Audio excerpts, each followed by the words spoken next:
A new social media law is meant to protect young Australians, but experts warn it could open the floodgates for a dangerous wave of online scams targeting confused users. As the age verification rollout now looms, scammers may exploit public misunderstanding by posing as social platforms demanding your personal ID, devastating consequences for our identities and also our finances. For more, let's head to Adelaide. We're joined by cybersecurity expert Jacqueline Jayne, also the co-host of Ticker Clicks right here on Ticker. Good to see you. Talk about unintended consequences. I know. It's really quite interesting. Okay, so the new legislation explicitly bans platforms from requiring government-issued identification, including ID. However, we know what the misinformation people are doing right now. It's causing a whole lot of problems because there's going to be scams everywhere. Yeah, so if you were a scammer and you were right now looking towards these laws, what would you be looking for as a loophole?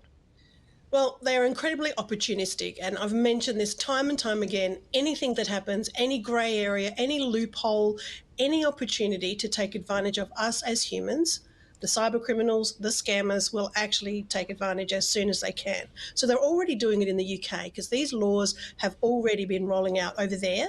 And what we've seen is a whole lot of people utilising the things like scan your ID to access this insert site or app here, or to continue using this app or site. Click here to verify your age, click here to verify your age to access anything.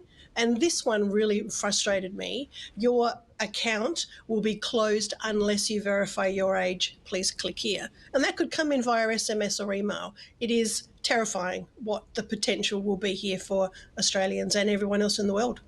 It is fascinating you say that. I think, like all of us, I've received those and wondered if it's real or not. And I think these days it's that level of trust which is impacting us and our relationships with these platforms that we have built trust with. So what is the new age verification law actually requiring from users? What should we know that we have to do to know what we need to be aware of? Well, there is no finalisation of what will be used here in Australia yet. Oh, great. But I can tell you, I know it's fantastic. It's always fun. If I have questions, then the majority of Australia has even more questions than that.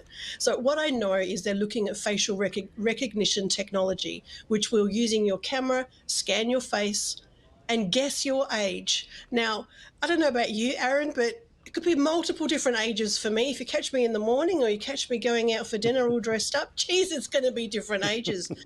And it's scary from the privacy perspective as well. But that's what they're looking at this point. There are a whole lot of trials that have been occurring to find out which age verification tools will be used. But what I will say is you will not have to provide any official identification for these new changes. If everyone knew that, happy days. As we know, not everyone knows even the basic things about cyber protection, so it's a concern. Wait, so if you're a teenager, you don't need to have ID. I mean, the whole thing is about protecting teenagers from things that they shouldn't be seeing, but they're not going to need ID? Then is it just a click here that you're over 18? I mean, isn't anyone going to do that?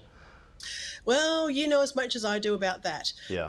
There's two issues happening at the same time in Australia. We've got the legislation for the social media ban for kids 16 and under, and we have the online bill or code of conduct, I suppose, for the age verification for search engines. And they're crossing over everywhere and causing a whole lot of issues, and misinformation comes from that. So I'm looking for clarity to find out what all these things mean. But in essence, yes, if you can't prove you're 16 and older for the social media ban element, then you won't be able to access it. There are no punishments, legal punishments in place. How you get around it and what we're seeing globally, especially in the UK, VPN usage and downloads will go through the roof. People will continue to do what they're doing. The social media bans are critical because of the nature of social media, but the way it's being implemented, I've got big problems with it, as do many other experts, not just me. Yes, it is really confusing, isn't it? And that concern that scammers then may take advantage of the confusion. And you mentioned VPN. There'll be a whole topic in that one. Always appreciate your insights. Jacqueline Jayne, host of Ticker Clicks right here on Ticker. We'll talk to you soon. Thank you. Thank you.